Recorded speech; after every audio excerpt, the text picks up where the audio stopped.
नमस्कार दोस्तों, आज की हमारी कहानी हिमाचल की रहने वाली एक लड़की की है जिसका नाम पायल है। तो चलिए अब ये कहानी पायल के पॉइंट ऑफ व्यू से सुनते हैं। लेकिन कहानी को शुरू करने से पहले जो भी लोग आज हमारे इस चैनल पर पहली बार आए हैं या फिर जिन्होंने अब तक हमारे इस चैनल को सब्सक्राइब नहीं किया है, उनसे मेरी यही रिक्वेस्ट है कि आप लोग जितना जल्दी हो सके उतना जल्दी इस चैनल को सब्सक्राइब कर लीजिए, क्योंकि आपका एक सब्सक्राइब मेरे मोटिवेशन को दोगुना करता है। नमस्कार दोस्तों, मेरा नाम पायल है और मैं हिमाचल की रहने वाली हूँ। दोस्तों, कभी कभार हमारी लाइफ में कुछ प्रॉब्लम्स तो अनजाने में की हुई गलती की वजह से होती है, लेकिन कुछ गलतियां ऐसी होती हैं जिनको अपन जानबूझकर करते हैं और फिर आगे चलकर उस चीज की वजह से हमें कुछ ऐसा देखने को मिलता है जिसकी हमने कभी कल्पना भी नहीं की होती है। या फिर मैं आप लोगों से यूं कहूं कि उस एक जानबूझकर की हुई गलती की वजह से हम ऐसी प्रॉब्लम में फंस जाते हैं जिसका हमारे पास कोई सॉल्यूशन नहीं होता है, और उसमें फंसने के बाद हमें यही लगने लगता है कि अब मौत हमारे बिल्कुल करीब है। ऐसा मैं इसलिए कह रही हूं क्योंकि ऐसी ही एक गलती मेरे से भी हुई थी, जिसका मुझे आज तक भी पछतावा है, क्योंकि मेरे पास अब पछतावा करने के अलावा तो कोई दूसरी चीज बची नहीं है। दरअसल ये कहानी शुरू होती है आज से लगभग 12 साल पहले से। उस वक्त मैं हिमाचल के एक छोटे से गांव में अपने माँ बाप के साथ रहा करती थी, पर क्योंकि गांव का माहौल था तो ऐसे में मेरे बाबा ने मेरी बहुत कम उम्र में ही शादी कर दी थी। जिस वक्त मेरी शादी हुई थी उस वक्त मेरी उम्र यही कोई 18 से 19 साल के आसपास में थी। इसी वजह से उस वक्त तक मुझे शादी के बाद होने वाली चीजों की इतनी ज्यादा समझ नहीं थी, क्योंकि घर में भी मैं एक अकेली लड़की थी। वहां पर भी मेरी कोई भाभी या फिर अगल बगल में कोई ऐसी औरत नहीं थी जिससे मुझे शादी के बाद होने वाली चीजों के बारे में पता चल पाता। ऐसे में जब शादी होने के बाद मैं अपने ससुराल गई थी तो मुझसे बहुत बार बहुत सी गलतियां हो जाया करती थी, लेकिन मेरे जो हस्बैंड थे वो बहुत ज्यादा अच्छे और सपोर्टिव थे, जिनके सपोर्ट की वजह से मेरी हर गलती ससुराल वालों की नजर में अनजाने में की हुई भूल बन जाया करती थी। लेकिन उस वक्त ना ही तो मुझे इस बात का एहसास था और ना ही मेरे हस्बैंड को इस बात का पता था कि एक दिन मेरी ऐसी ही एक गलती की वजह से मुझे एक ऐसे दौर से गुजरना पड़ेगा जिस दौर से गुजरने से बेहतर तो मौत होती है। दरअसल यहां पर मैं आप लोगों को बता दूं कि भले ही मेरे बाबा ने मेरी बहुत कम उम्र में शादी कर दी थी, लेकिन उन्होंने मेरे लिए काफी अच्छा सोचकर उतनी कम उम्र में मेरी शादी की थी। और इस बात के पीछे की वजह यह है कि जिस शख्स से मेरी शादी हुई थी वो एक गवर्नमेंट जॉब में था, और वो भी एक अच्छी खासी पोस्ट पर। ऐसे में हर माँ बाप का सपना यही होता है कि उनकी बेटी जिस भी घर में जाए उस घर में कभी भी पैसों को लेकर कोई तंगी न रहे। इसी वजह से जब मेरे बाबा को मेरे हस्बैंड यानी कि एक सरकारी नौकरी वाला लड़का मिला तो उन्होंने मेरी शादी करने में जरा भी देर नहीं की, और शादी के कुछ ही दिनों बाद मैं भी मेरे हस्बैंड के साथ बहुत खुशी खुशी रहने लगी थी। पर लगभग 15 से 20 दिन बाद ही उनको अपनी ड्यूटी पर वापस जाना था। इसी वजह से वो मुझे छोड़कर हमारे उस गांव से, जिस गांव में मेरा ससुराल था, वहां से लगभग 50 किलोमीटर दूर जहां पर उनकी पोस्टिंग थी वहां चले गए थे। लेकिन अब उस अनजान घर में और उन नए लोगों के बीच उनके जाने के बाद मैं वहां बिल्कुल भी नहीं रह पा रही थी। हर वक्त मुझे अपने घर वालों की और अपने हस्बैंड की याद सताती रहती थी। इसी वजह से मैंने 4 से 5 दिन गुजर जाने के बाद अपने हस्बैंड को कॉल करके बोल दिया था कि मैं यहां पर इस तरीके से अकेली नहीं रहूंगी।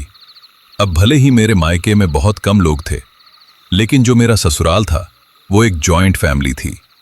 उसमें मेरी जेठानी, ननद और बाकी के सभी लोग मौजूद थे। इसी वजह से मेरे उस घर से अपने हस्बैंड के साथ चले जाने के बाद वहां मेरी वजह से कोई भी काम नहीं अटकने वाला था। इसी वजह से अगले संडे को ही मेरे हस्बैंड वापस घर पर आ जाते हैं और घर वालों से बात करके मुझे अपने साथ जहां पर उनकी पोस्टिंग थी वहां लेकर चले जाते हैं। और उस चीज की वजह से मैं भी अंदर ही अंदर काफी ज्यादा खुश थी, क्योंकि जिस जगह पर हिमाचल में उनकी पोस्टिंग थी वहां पर काफी ज्यादा बर्फबारी हुआ करती थी। दूर दूर तक बर्फ से ढके हुए सुंदर सुंदर। पर जब मैं अपने हस्बैंड के साथ गई थी तो उससे पहले ही जब वो मुझे लेने के लिए घर पर आए थे तो उसी दौरान उन्होंने एक जॉइंट फैमिली वाले क्वार्टर के लिए अप्लाई कर दिया था, जिसके चलते उन्हें वो वाला क्वार्टर अलॉट हुआ था।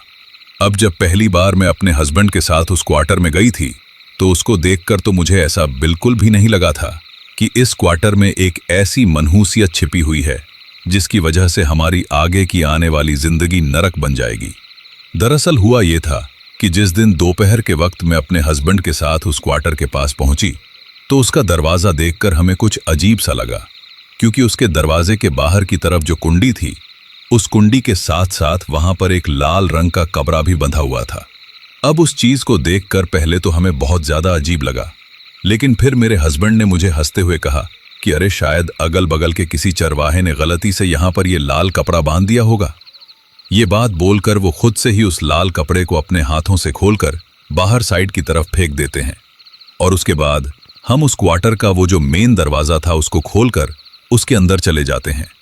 लेकिन जैसे ही मैं अपने हस्बैंड के साथ उस क्वार्टर के लिविंग एरिया में पहुंची तो वहां पहुंचते ही हमें एक अजीब सी बदबू महसूस होती है। पर वो बदबू किसी चीज के सड़ने की नहीं थी, बल्कि उस पूरे मकान में एक सीलन के जैसा कुछ आया हुआ था। यानी कि दीवारों को देखकर ऐसा लग रहा था कि जैसे उनमें पानी की जैसी कोई नमी है, और वो जो बदबू हमें महसूस हो रही थी वो उस नमी की वजह से ही थी। पर उस वक्त हम लोगों ने सोचा कि शायद काफी लंबे टाइम से इसके सारे खिड़की दरवाजे बंद हैं, इस वजह से हमें ऐसी घुटन वाली बदबू महसूस हो रही है।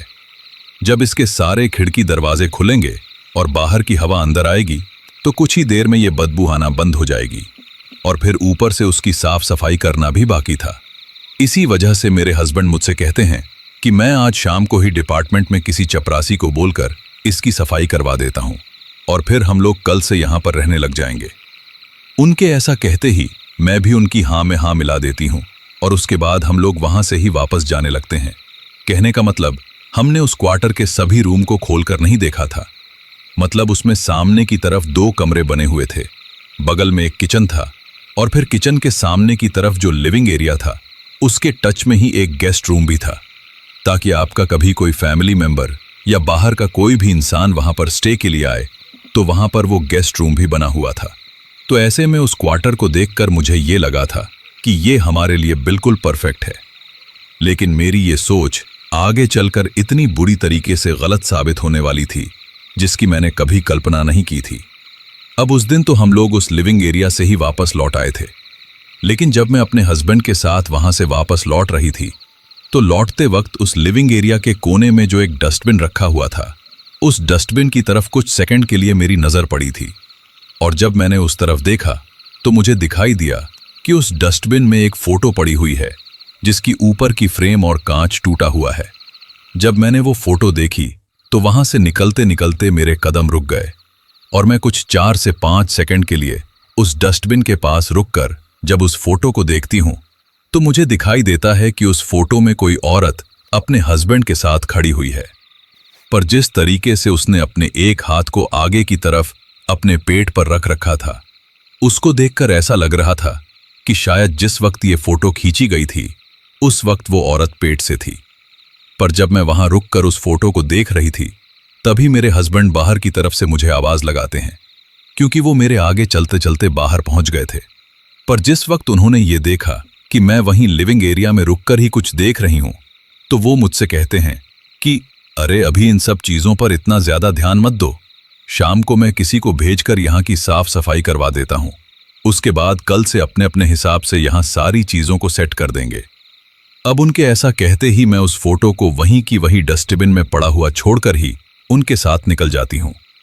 अब उस पहली रात तो हम लोग उनके डिपार्टमेंट में ही उनका जो एक दोस्त था उनके क्वार्टर पर रुके थे, क्योंकि उनका वो जो दोस्त था वो भी अपनी वाइफ के साथ ही वहां पर रहता था। उस वक्त उनका एक छोटा सा 4 साल का बेटा भी था। तो ऐसे में मुझे भी यही बात सोचकर जब हम सभी लोग उनके लिविंग एरिया में बैठकर चाय पीते हुए हंसी जाग कर रहे थे, उसी दौरान वहां गेट पर एक लड़का आता है और वो आकर बोलता है कि साहब, बड़े साहब ने आपके पास आने के लिए कहा था, बताइए मुझे क्या करना है। अब जैसे ही उस लड़के की आवाज सुनी तो मैं भी दरवाजे की तरफ मुंह करके देखती हूं। जिस दौरान मैंने उस तरफ देखा तो मुझे दिखाई दिया कि एक हाफ पैंट पहना हुआ लड़का, जिसके बदन पर उतनी ठंड में भी एक बनियान के अलावा और कुछ नहीं था, वो अपने हाथ में एक झाड़ू और बाल्टी के साथ में पोछा लगाने का कुछ लेकर खड़ा खड़ा इन लोगों से बातचीत कर रहा था। पर तभी मेरे हस्बैंड बोलते हैं कि अरे घनश्याम, अच्छा हुआ तू आ गया, हम लोग तेरा ही इंतजार कर रहे थे। देख मैं घर से किसको लेकर आया हूं। ये बात मेरे हस्बैंड ने मेरी तरफ इशारा करते हुए बोली थी। अब जैसे ही मेरे हस्बैंड ने मेरी तरफ इशारा करके ये बात बोली तो वो लड़का भी मेरी तरफ देखकर मुस्कुराने लगता है और फिर हल्की सी गर्दन झुकाकर अपने दोनों हाथों से मुझे नमस्कार करता है। तो मैं भी उसकी तरफ एक स्माइल दे देती हूं। हालांकि उसके हुलिये को देखकर मुझे ये बात समझने में देर नहीं लगी थी कि वो कोई साफ सफाई करने वाला लड़का ही है। और फिर कुछ ही देर में वो बात कंफर्म भी हो गई थी, क्योंकि मेरे हस्बैंड और उनका दोस्त उस लड़के को अपने साथ लेकर हमें जो क्वार्टर अलॉट हुआ था उस तरफ चले गए थे। और जाते वक्त मेरे हस्बैंड ने मुझसे बोला था कि जब तक हम लोग आते हैं तब तक तुम दोनों आपस में बातें करो। लेकिन इससे पहले कि मैं उनके दोस्त की वाइफ से थोड़ी बहुत घुल मिल पाती, वो दोनों वापस लौट आए थे। यानी कि मेरे हस्बैंड और उनका दोस्त लगभग 10 से 15 मिनट में ही वापस आ गए थे। तो उनको इतना जल्दी वापस आते हुए देखकर उनकी जो वाइफ थी वो अपने हस्बैंड से बोलती हैं कि अरे आप इतना जल्दी वापस आ गए। तो वो कहते हैं कि हाँ, हम लोगों ने घनश्याम को काम पर लगा दिया है और वो 3 से 4 घंटे में अच्छी तरीके से साफ सफाई कर देगा। अब यहां पर मैं आप लोगों को बता दूं कि जिस वक्त ये सब चीजें हो रही थी उस वक्त शाम के लगभग 6 बजे का टाइम हो रहा था। और जिस वक्त की ये बात है वो वक्त सर्दियों का मौसम था। तो सर्दियों के मौसम में शाम के 6 बजे के आसपास हिमाचल जैसी जगह पर किस तरह का सीन होता है ये आप लोग अच्छी तरीके से समझ सकते हैं, क्योंकि शायद हिमाचल से भी बहुत से लोग ये कहानी सुन रहे होंगे। तो 6 बजे के आसपास वहां पर बिल्कुल रात वाला माहौल हो जाता है। पर वहां से आने के बाद हमारे हस्बैंड लोग एक एक बोतल उठाकर छत के ऊपर चले गए थे और हम दोनों उनके लिए खाने की तैयारी में लग गई थी। पर जिस वक्त मैं उनके साथ खाना बना रही थी, कहने का मतलब मेरे हस्बैंड के दोस्त की वाइफ के साथ, जिनका नाम कलावती था। अब मैं जानती हूं कि आपको भी ये नाम बहुत अजीब सा लग रहा होगा, पर यह जो नाम था ये उनके ऊपर बिल्कुल सूट कर रहा था, क्योंकि एक अधेड़ उम्र की औरत और ऊपर से इस तरह का नाम, ये सब चीजें एक दूसरे से मेल खा रही थी। इसीलिए उनके नाम को जानने के बाद मैं जरूरत से ज्यादा चौंकती नहीं हूं। पर जिस टाइम मैं किचन में उनका खाना बनाने में मदद कर रही थी, उस दौरान मैंने देखा कि उनके किचन में नॉनवेज बनाने का काफी सारा सामान रखा हुआ है। तो ये चीज देखकर मैं हंसते हंसते उनसे पूछ लेती हूं कि भाभी जी, लगता है आप लोग नॉनवेज ज्यादा ही खाते हो। मेरे मुंह से ये बात सुनकर वो मुझे कुछ कहती नहीं है, बल्कि एक हल्की सी हामी भर देती हैं। पर तभी वो मुझसे कहती हैं कि तुम आज पहली बार यहां पर आई हो और घर से आते वक्त भी इतना लंबा सफर तय करते हुए तुम थक गई होगी। तो तुम ऐसा करो कि जाकर सोफे पर आराम करो, तब तक मैं फटाफट खाना बना दूंगी। हालांकि मैंने उनकी मदद करने के लिए उनसे काफी बार कहा, पर उन्होंने कहा कि जब मुझे जरूरत होगी तब मैं तुम्हें बुला लूंगी। और अब तो तुम यहां आ ही गई हो, तो तुम आज रेस्ट करो। बाकी कभी मदद की जरूरत होगी तो मैं तुम्हें बोल दिया करूंगी। अब जब उन्होंने ऐसा कहा तो फिर मैं भी उस बात को ठीक समझती हूं, क्योंकि तब तक मुझे भी शरीर में एक अजीब सी थकान होने लगी थी। लेकिन फिर कुछ ही देर बाद वो वहां पर एक टिफिन का डब्बा लेकर आती है और वो डब्बा मुझे देते हुए मुझसे कहती हैं कि इसमें मैंने तुम्हारे लिए कुछ लड्डू बनाए हैं।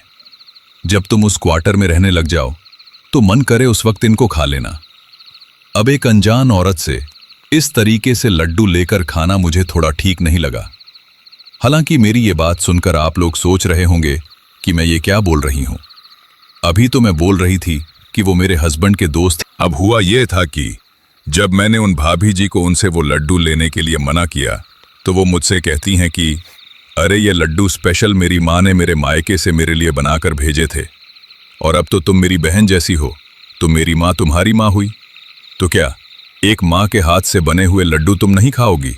अब जब उन्होंने ये बात बोली तो फिर मैं बिना मन से भी उनसे वो लड्डू का टिफिन ले लेती हूँ। अभी लिविंग एरिया में ये सीन चल ही रहा था कि अचानक से ही कोई बाहर की तरफ से बहुत ही तेजी से और हड़बड़ाया हुआ भागता हुआ आता है और वहां आकर वो जोर जोर से साहब साहब चिल्लाने लगता है।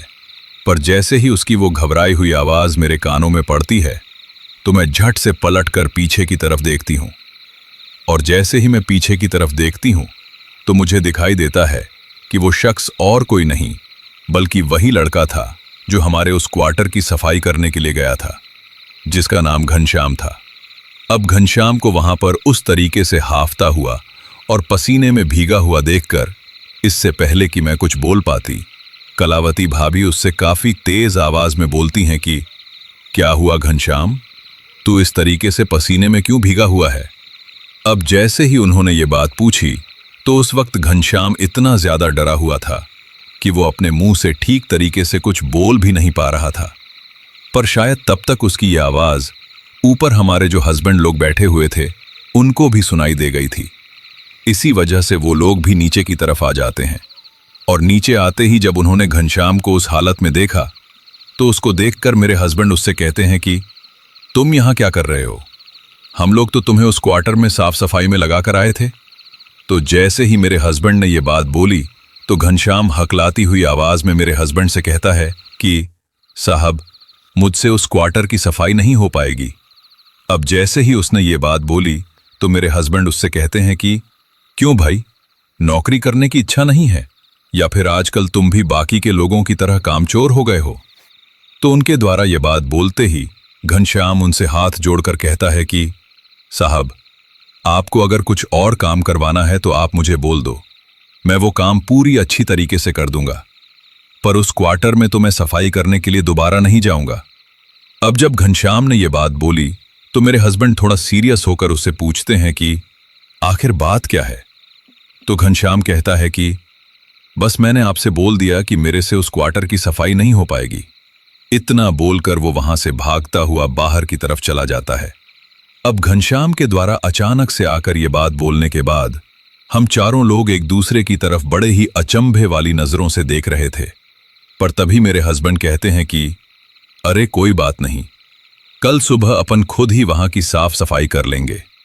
अभी मेरे हस्बैंड ने यह बात बोली ही थी कि तभी कलावती भाभी कहती हैं कि हाँ कोई बात नहीं, आज रात आप लोग हमारे साथ यहीं पर रुक जाओ, और अगर कल भी अगर वहां की साफ सफाई न हो पाए और आपका सामान सेट न हो पाए तो आप कल रात को भी यहीं पर रुक जाना।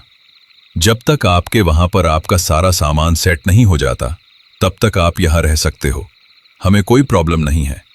और यही बात है मेरे हस्बैंड के दोस्त यानी कि कलावती भाभी के हस्बैंड भी बोलते हैं। तो उनके ऐसा कहने पर फिर हम लोग थोड़ा फ्री माइंड से वहां पर रुक जाते हैं।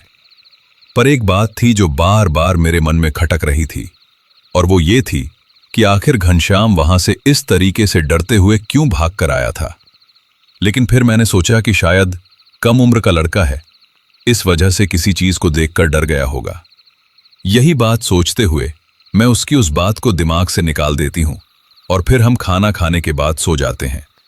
पर यहां पर मैं आप लोगों को एक बात बता दूं कि जो मेरे हस्बैंड के दोस्त का क्वार्टर था उसमें कोई रूम नहीं बना हुआ था, बल्कि उसमें लिविंग एरिया और किचन के साथ में एक छोटा सा गेस्ट रूम के जैसा एक होल अटैच में था, जिसमें काफी सारा सामान भरा हुआ था। तो ऐसे में हम दोनों को भी उनके साथ हैं उस लिविंग एरिया में ही सोना पड़ा था। अब रात को हम लोग नीचे फर्श के ऊपर ही बिस्तर लगाकर लाइन से सोए हुए थे। पर लगभग रात के 2 से 2:30 बजे के आसपास मुझे किसी की गुसुर फुसर करने की आवाज सुनाई देती है। यानी कि मुझे मेरे कानों में ऐसी आवाज पड़ती है जैसे कि कोई काफी दबी दबी आवाज में किसी से कुछ बात कर रहा। तो मैंने देखा कि कलावती भाभी और उनके हस्बैंड बाहर की तरफ ठंड में खड़े खड़े ही एक दूसरे से कुछ बातें कर रहे थे, और बातें करने के दौरान वो बार बार उस दरवाजे की तरफ ही देख रहे थे जिसके पीछे से छुपकर मैं उनको वहां देख रही थी। पर उस वक्त मुझे ये समझ में नहीं आ रहा था कि आखिर ऐसी कौन सी जरूरी बात है जिसको वो लोग हमारे सामने नहीं कर सकते, या फिर वो बात करने के दौरान भी वो इस बात का पूरा ध्यान रख रहे हैं कि कहीं उनको कोई देख न ले या फिर उनकी बातों को कोई सुन न ले। हालांकि मैं उनको देख तो पा रही थी, लेकिन वो क्या बात कर रहे थे ये मैं नहीं सुन पा रही थी।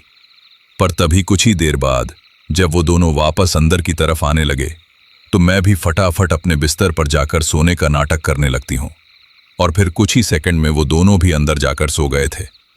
लेकिन उस पूरी रात मेरे मन में सिर्फ यही चल रहा था कि कहीं हमारे साथ यहां पर कुछ गलत तो नहीं हो रहा है। पर फिर मैं इन सब बातों को इतना ज्यादा दिमाग में नहीं रखती हूँ, क्योंकि एक तो नई नई शादी हुई थी और शादी के कुछ ही दिनों बाद मैं हस्बैंड के साथ पहली बार कहीं बाहर आई थी। तो ऐसे में मैं अपनी शादीशुदा लाइफ को उनके साथ एंजॉय करना चाहती थी। इसी वजह से मैं इन सब बातों को दिमाग से निकालकर अगले ही दिन अपने हस्बैंड के साथ उस क्वार्टर की साफ सफाई करने के लिए पहुंच जाती हूं। पर जैसे ही हम लोग उस क्वार्टर के अंदर पहुंचते हैं तो साफ सफाई करने के दौरान मेरी नज़र एक बार फिर से उस डस्टबिन के अंदर पड़ी हुई फोटो के ऊपर पड़ती है। और इस बार जब मैं उस औरत को गौर से देखती हूं तो उस औरत के चेहरे को देखकर मुझे ऐसा लगता है कि जैसे इसको मैंने पहले भी कहीं पर देखा है, लेकिन कहाँ देखा है ये मुझे समझ में नहीं आ रहा था। इसके साथ ही हमारे उस क्वार्टर में जो सामने की तरफ 2 कमरे बने हुए थे, उन दोनों कमरों में ही सामान रखने के लिए अलमारियां बनी हुई थी। तो जिस वक्त मैंने एक कमरे की अलमारी को खोला तो उस अलमारी को खोलते ही मुझे उसमें एक औरत के काफी सारे कपड़े रखे हुए दिखाई देते हैं। अब किसी दूसरी औरत के कपड़ों को तो मैं घर में कैसे रख सकती थी। इसी वजह से मैंने उन सारे के सारे कपड़ों को एक बड़े कपड़े में पोटली के रूप में बांधकर अपने हस्बैंड को दे दिया और फिर उनसे कहा कि आप इसे अगल बगल में कहीं पर फेंक आओ। तो मेरे से वो कपड़े ले जाकर मेरे हस्बैंड उन्हें बगल में ही किसी खाई में फेंक आए थे। और उसके बाद उस दिन हम लोग अपना पूरा सामान सेट करके बड़े ही आराम से वहां पर रहने लगे थे। पर घर से आने के बाद अकेले में मेरी और मेरे हस्बैंड की उस क्वार्टर में वो पहली रात थी।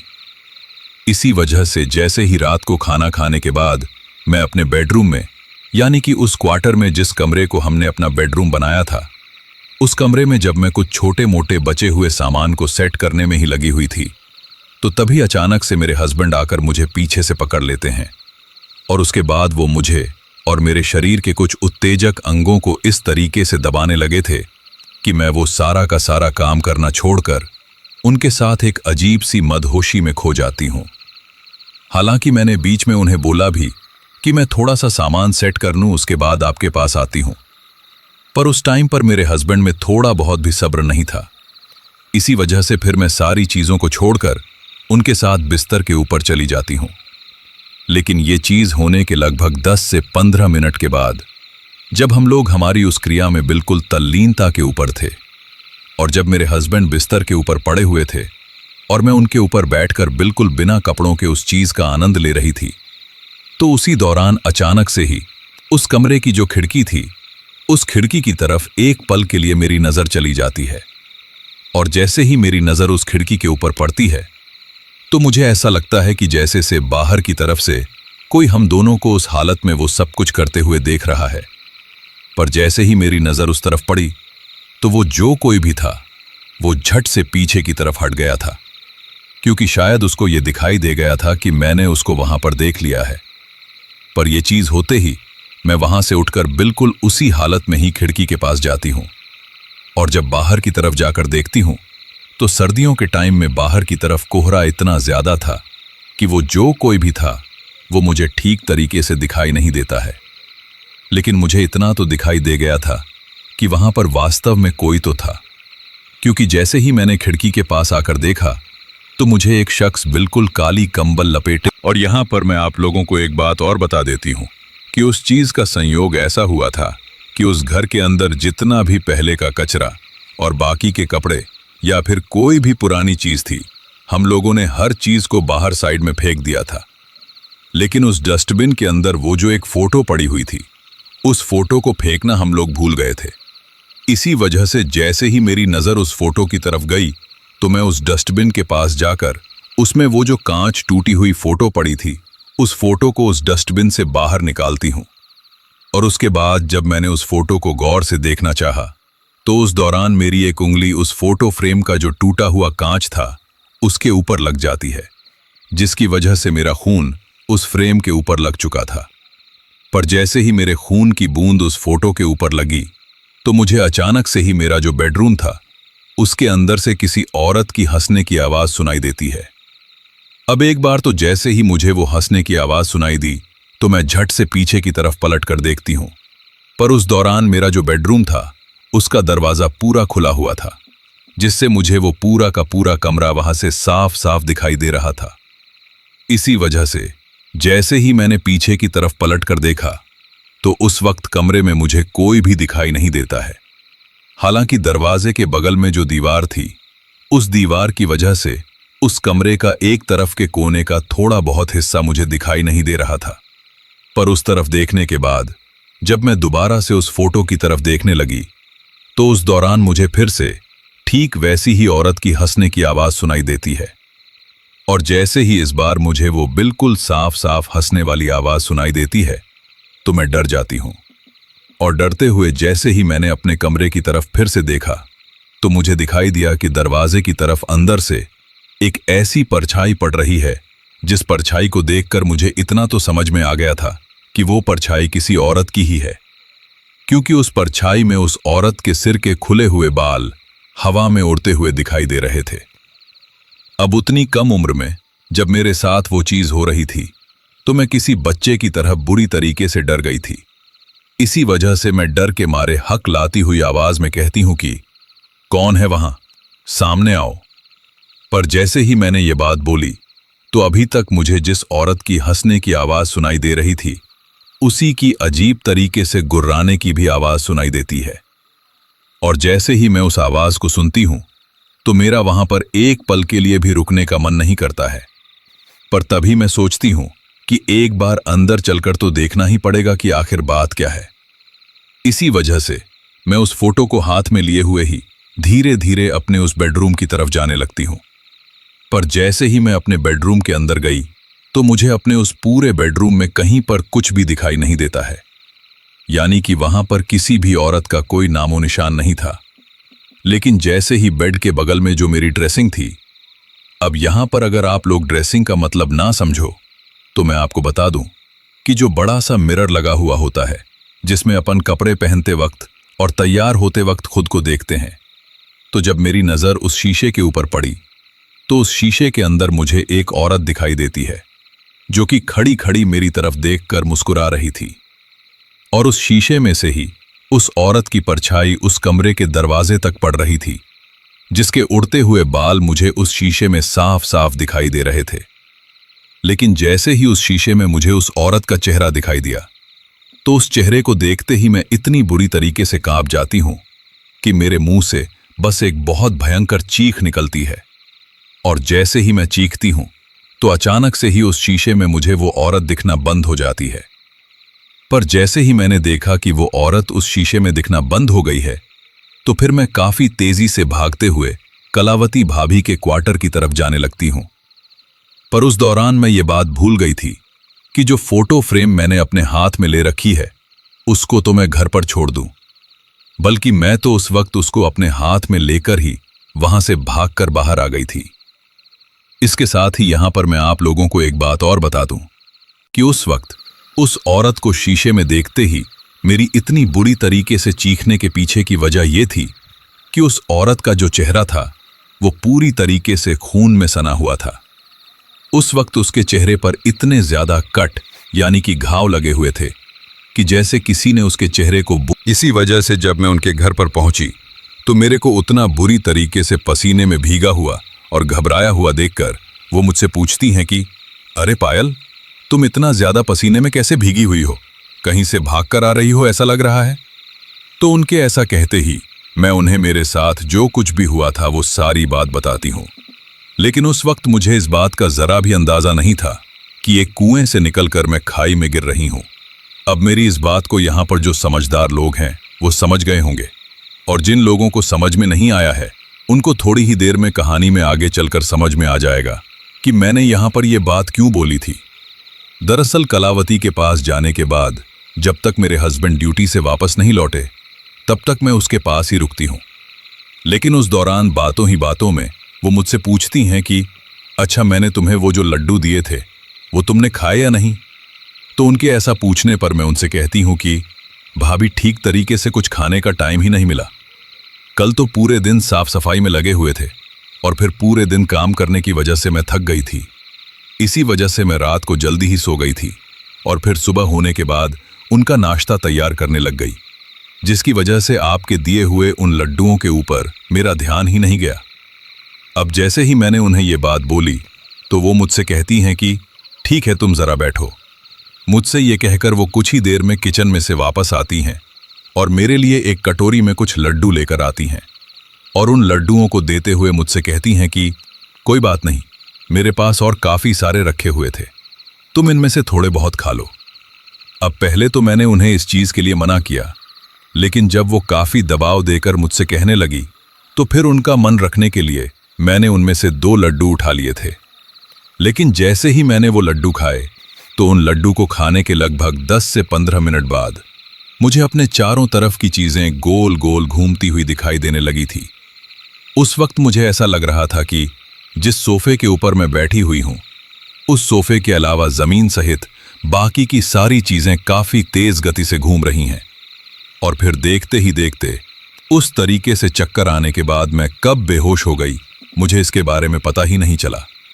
लेकिन जब मुझे होश आया तो उस वक्त भी मैं उसी सोफे के ऊपर लेटी हुई थी और तब तक शाम भी हो चुकी थी। ऐसे में जैसे ही मेरी आंख खुली तो कलावती के उस क्वार्टर के लिविंग एरिया में दीवार पर जो घड़ी लगी हुई थी, उस पर जब मैंने टाइम देखा तो उस वक्त मेरे हस्बैंड के ड्यूटी से वापस लौटने का टाइम हो चुका था।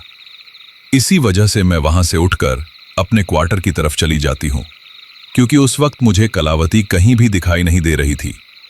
इसी वजह से मैंने चुपचाप उठकर अपने क्वार्टर की तरफ जाना ही ठीक समझा। लेकिन सुबह के वक्त मेरे साथ उस कमरे में जो कुछ भी हुआ था, उसके बाद से मेरी अकेले तो उस क्वार्टर में जाने की हिम्मत नहीं थी। इसी वजह से मैं बाहर की तरफ जो मैन गेट था वहीं बैठ गई थी। और फिर कुछ ही देर बाद मेरे हस्बैंड आ गए थे। लेकिन जब उन्होंने मुझे वहां पर उस तरीके से बैठा हुआ देखा तो वो मुझसे पूछते हैं कि क्या बात है, आज तुम यहां इस तरीके से अकेली कैसी बैठी हुई हो। तो उनकी इस बात पर मैं उनका मन रखने के लिए उनसे कह देती हूं कि कुछ नहीं, बस अपने साजन के आने का इंतजार कर रही थी, क्योंकि मेरा अकेली का मन नहीं लग रहा था। मेरे मुंह से ये बात सुनकर वो भी थोड़ा मुस्कुराते हैं और फिर मेरे एक कंधे पर हाथ डालकर मेरे साथ उस क्वार्टर के अंदर चले जाते हैं। अब उनके लिए तो ये सब कुछ बिल्कुल नॉर्मल था, लेकिन जो मेरे साथ हुआ था उसके होने के बाद उस क्वार्टर में घुसते ही मेरा ध्यान उसी कमरे की तरफ जाता है जिस कमरे के अंदर लगे हुए शीशे में मुझे वो औरत दिखाई दी थी। पर तभी मैं किसी तरीके से बहाना बनाते हुए उनसे कहती हूं कि आप अंदर चलकर कपड़े चेंज कर लो, तब तक मैं किचन में आपके लिए चाय बना लेती हूं। उनसे ऐसा कहकर मैं किचन में चाय बनाने के लिए चली जाती हूं। लेकिन गैस के ऊपर चाय चढ़ा देने के बाद जब मैंने फ्रीजर को खोला और उसमें से जो चाय का पतीला था उस पतीले को बाहर निकाला, तो पतीले को बाहर निकालने के बाद जैसे ही मैंने उसके ऊपर रखी हुई प्लेट को उठाया तो प्लेट को उठाने के दौरान मेरी नज़र उस पतीले की तरफ नहीं थी, बल्कि जिस दूसरे पतीले में मैंने गैस के ऊपर चाय चढ़ा रखी थी, मेरा ध्यान उसकी तरफ था। और जैसे ही मैं उस दूध वाले पतीले को उठाकर चाय वाला पर जैसे ही उन्होंने उस पतीले को नीचे गिरा हुआ देखा तो वो मुझसे कहते हैं कि कोई बात नहीं, तुम्हारे हाथ से छूट गया तो मैं दूसरा दूध ले आता हूं, तब तक तुम इसे साफ कर लो। अब जैसे उन्होंने ये बात बोली और मेरी नज़र नीचे फर्श की तरफ गई तो मैंने देखा कि वास्तव में ही उस पतीले में से वहां पर दूध ही बिखरा हुआ था। कहने का मतलब, 1 सेकंड के लिए मुझे उस पतीले में जो कुछ भी दिखाई दिया था उस वक्त वास्तव में वहां पर वैसा कुछ भी नहीं था, बल्कि मैंने सच में ही उस दूध के पतीले को ही नीचे गिरा दिया था। अब जैसे ये चीज हुई तो मुझे मेरी आंखों के ऊपर विश्वास ही नहीं हुआ कि अभी कुछ देर पहले जिस पतीले के अंदर मुझे दूध की जगह खून दिखाई दिया था, आखिर वहां पर अचानक से फिर से दूध कैसे आ गया। अभी मैं मेरे मन ही मन ऐसा सोच ही रही थी कि तभी मेरे हस्बैंड मुझसे कहते हैं कि तुम जाकर बाहर बैठो, ये सारी चीज़ों को मैं खुद ही समेट लेता हूँ। क्योंकि उस वक्त मेरे हस्बैंड मेरे से उम्र में थोड़े 5 से 6 साल बड़े थे। इस वजह से उनको ये पता था कि मेरी उम्र अभी इतनी नहीं है कि मैं सभी चीज़ों को अच्छी तरीके से मेंटेन कर सकूं। इसी वजह से जब भी ऐसी कोई प्रॉब्लम होती थी तो वो खुद से ही आगे आकर सारी चीज़ों को संभाल लेते थे और उनकी यही बात मुझे सबसे ज़्यादा अच्छी लगती थी। लेकिन फिर इसके बाद शाम को खाना खाकर जब हम लोग हमारे बेडरूम में थे और हमारे साथ बीच पिछली रात की तरह ही जब वो सब कुछ हो रहा था, तो उस दौरान भी मैं बार बार उस खिड़की की तरफ ही देख रही थी, क्योंकि मुझे ये लग रहा था कि कहीं कोई हमें उस खिड़की से देख न रहा हो। अब मेरी ये बात सुनकर आप में से बहुत से लोगों के दिमाग में ये आ रहा होगा कि जब हम लोग ऐसा कुछ कर रहे थे तो उस वक्त खिड़की को बंद भी तो कर सकते थे। तो यहां पर मैं आप लोगों को एक चीज बता दूं कि उस वक्त जिस कमरे में हम लोग रहते थे उसमें तंदूर जला हुआ था। यानी कि हिमाचल में जितने भी घर होते हैं या फिर क्वार्टर होते हैं उनमें ठंड से बचने के लिए तंदूर बना हुआ होता है, जिसमें नीचे की तरफ आग जलाई जाती है ताकि कमरा गर्म रहे।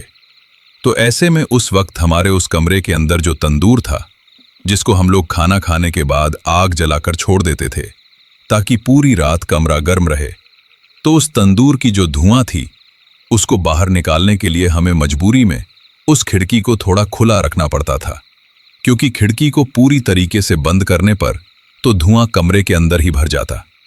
पर जब मैं बार बार उस खिड़की की तरफ देख रही थी तो इस बात को मेरे हस्बैंड ने भी नोटिस कर लिया था।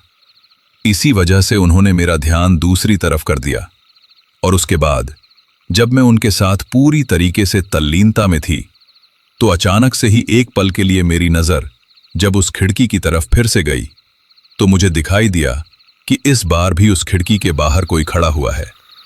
पर पिछली बार तो वो जो कोई भी था मुझे उसका चेहरा ठीक तरीके से साफ साफ दिखाई नहीं दिया था, लेकिन इस बार वो जो कोई भी खिड़की के बाहर खड़ा हुआ था उसका चेहरा मुझे बिल्कुल अच्छी तरीके से दिखाई दे रहा था।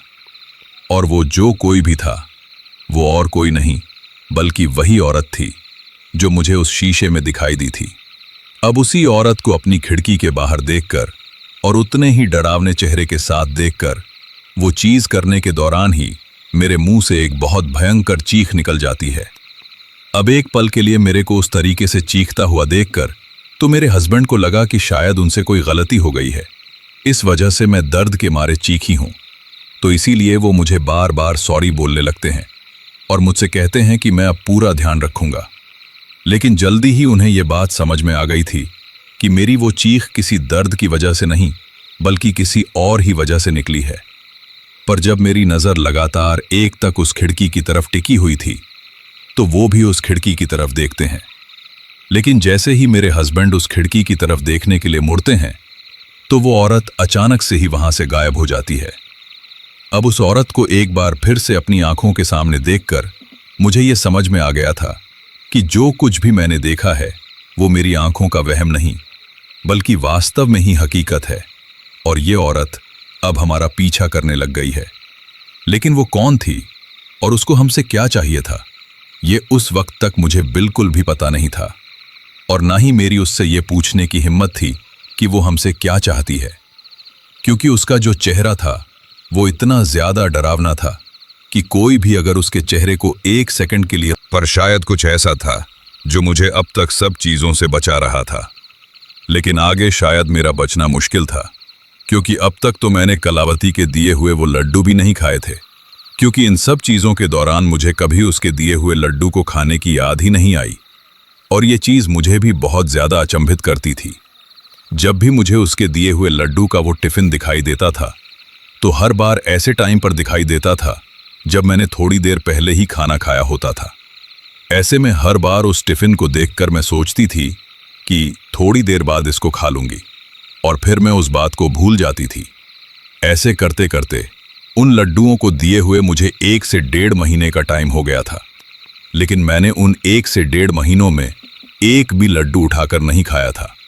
पर आगे चलकर शायद मेरे साथ कुछ ऐसा होने वाला था जिसकी मैंने कल्पना भी नहीं की थी, क्योंकि एक रात को जब मेरी तबीयत बहुत ज्यादा खराब थी और मैं खाना बनाने वाली कंडीशन में बिल्कुल भी नहीं थी, तो ऐसे में मेरे हस्बैंड खुद से ही किचन के अंदर खाना बना रहे थे और शायद खाना बनाते बनाते ही उनको कलावती का दिया हुआ वो लड्डू का टिफिन दिख गया। ऐसे में जब उन्होंने उस टिफिन को खोलकर देखा और उसमें उन्हें वो लड्डू दिखे तो उन्होंने उसमें से 2-4 लड्डू खा लिए थे। पर उन लड्डुओं को खाने के लगभग 2 दिन बाद ही उनकी तबीयत इतनी ज्यादा खराब हो गई थी कि उन्हें ऑफिस से भी छुट्टी लेना पड़ा था। पर तब तक मेरी तबीयत थोड़ी ठीक हो गई थी।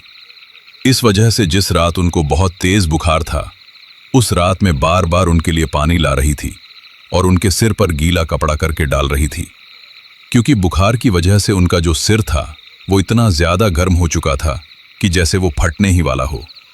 पर इस दौरान जब उन्होंने मुझसे कहा कि मेरे लिए एक गर्म सी चाय बना कर ले आओ, तो ये बात उन्होंने रात के लगभग 1 बजे से 1:30 बजे के आसपास बोली थी। इसी वजह से जैसे ही मैं किचन के अंदर जाकर, ठीक उसी दिन की तरह, जब एक पतीले में पानी और चाय पत्ती डालने के बाद फ्रीजर से वो दूध का पतीला निकालने के लिए जैसे ही फ्रिज को खोलती हूं, तो फ्रिज को खोलते ही अचानक से मुझे उसमें एक औरत बैठी हुई दिखाई देती है, जिसका पूरा शरीर किसी बर्फ में दबी हुई लाश के जैसा बिल्कुल सफेद पड़ा हुआ था। उसके होठों पर एक बर्फनुमा सफेद रंग की फपूंद छड़ी हुई थी, पर चेहरा बिल्कुल वही था जो इतने दिनों से मुझे दिखाई दे रहा था। बिल्कुल उसी तरीके से खून में सना हुआ और चेहरे पर कई तरह के घाव लिए हुए वो औरत उस फ्रिज के अंदर बैठे हुए थी। पर जिस वक्त मैंने फ्रिज को खोला था, उस वक्त उसकी आंखें बंद थी। लेकिन जैसे ही मैंने फ्रिज खोला और मुझे वो दिखाई दी, तो मुझे दिखाई देते ही उसकी आंखें एकदम से किसी बिजली की रफ्तार के साथ खुलती हैं।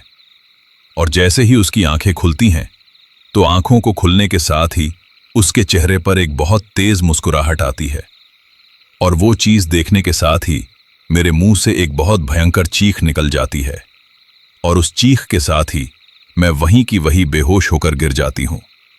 लेकिन जब मेरी आंखें खुलती हैं, तो मुझे दिखाई देता है कि मैं बेड के ऊपर लेटी हुई हूं और मेरे बीमार हस्बैंड मेरे पास बैठे हुए हैं। उन्हें मेरे पास बैठा हुआ देखकर मैं उनसे कहती हूं कि हम लोग कल सुबह ही इस क्वार्टर को छोड़कर हमेशा हमेशा के लिए चले जाएंगे। तो मेरे हस्बैंड मुझसे कहते हैं कि तुम ऐसा करो कि मेरे को यहां रहने दो, क्योंकि मुझे तो ड्यूटी करनी है और तुम वापस घर पर लौट जाओ। उनके ऐसा करने पर मैं उनसे कहती हूं कि आपका भी इस क्वार्टर के अंदर रहना ठीक नहीं है। तो वो मुझसे कहते हैं कि मैं जल्द ही कोई दूसरा क्वार्टर ढूंढकर उसमें अपना सामान शिफ्ट कर लूंगा, पर क्योंकि इस वक्त तुम्हारे पेट में हमारा बच्चा पल रहा है, तो उसकी सेफ्टी के लिए तुम्हारा यहां से घर चले जाना ही ठीक रहेगा। उनके ऐसा कहने पर मैं अगले दिन ही वहां से वापस अपने ससुराल आ जाती हूं। लेकिन ससुराल आने के बाद मेरा वहां पर भी मन नहीं लग रहा था। इसी वजह से मैं दिन में कई बार अपने हस्बैंड को कॉल किया करती थी, पर एक रात मैंने उनके फोन पर कई बार कॉल किए, लेकिन उन्होंने मेरी किसी भी कॉल का कोई जवाब नहीं दिया। तो लगभग रात के 1 बजे तक उनका फोन आने का इंतजार करके और एक लास्ट बार उनको फोन करके मैं सो गई थी, क्योंकि लास्ट बार भी उन्होंने मेरे फोन को रिसीव नहीं किया था।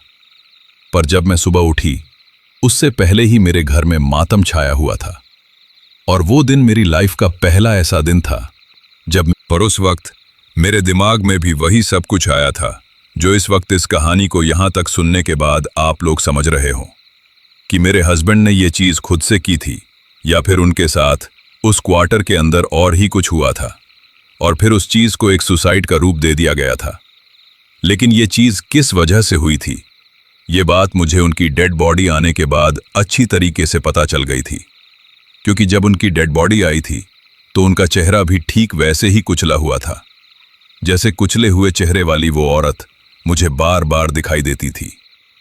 पर बाद में हम लोगों को पता चला कि उस क्वार्टर के अंदर बहुत टाइम पहले मेरे हस्बैंड के डिपार्टमेंट में ही काम करने वाले एक शख्स ने अपनी वाइफ को किसी दूसरे शख्स से चक्कर होने की वजह से चेहरा जलाकर कर मार डाला था, और फिर उसको भी ठीक वैसे ही फांसी के फंदे पर लटका दिया था, जिससे कि किसी को ये पता न चले कि उसको किसी ने मारा है या फिर उसने खुद से अपने आप को खत्म किया है। लेकिन जो सबसे ज्यादा ताज्जुब वाली बात थी, वो ये थी कि जिस रात उस औरत की मौत हुई थी, उसी रात उसी डिपार्टमेंट में काम करने वाले एक दूसरे शख्स की भी ठीक उसी तरीके से मौत हुई थी। और यहां पर आप लोगों को एक बात सुनकर बहुत बड़ा झटका लगेगा कि वो जो दूसरा शख्स था जिसकी मौत हुई थी, वो कोई और नहीं बल्कि कलावती का ही हस्बैंड था। पर मेरी ये बात सुनकर आप लोग सोच रहे होंगे कि कलावती का हस्बैंड तो जिंदा है, क्योंकि वो तो मेरे पति का दोस्त था। पर यहां पर मैं आप लोगों को बता दूं कि कलावती के जिस हस्बैंड से हम लोग मिले थे, वो उसका दूसरा पति था, यानी कि उसका देवर, जिसको अपने भाई की मौत के बाद उसके ही डिपार्टमेंट में नौकरी दे दी गई थी, और वो अपनी ही भाभी से दूसरी शादी करके वहां पर रहने लगा था। और शायद आप लोगों को अब ये बात अच्छी तरीके से समझ में आ गई होगी कि कलावती और उसके पति के बीच उम्र का इतना ज्यादा गैप क्यों था। लेकिन कलावती के पहले पति और उस औरत की मौत के बीच क्या कनेक्शन था, ये आज तक भी किसी को समझ में नहीं आया है। अगर आप लोगों को कुछ समझ में आया है तो आप लोग कमेंट करके जरूर बताना। तो दोस्तों, ये थी हमारी आज की कहानी। कहानी आपको कैसी लगी, यह आप मुझे कमेंट करके जरूर बताना।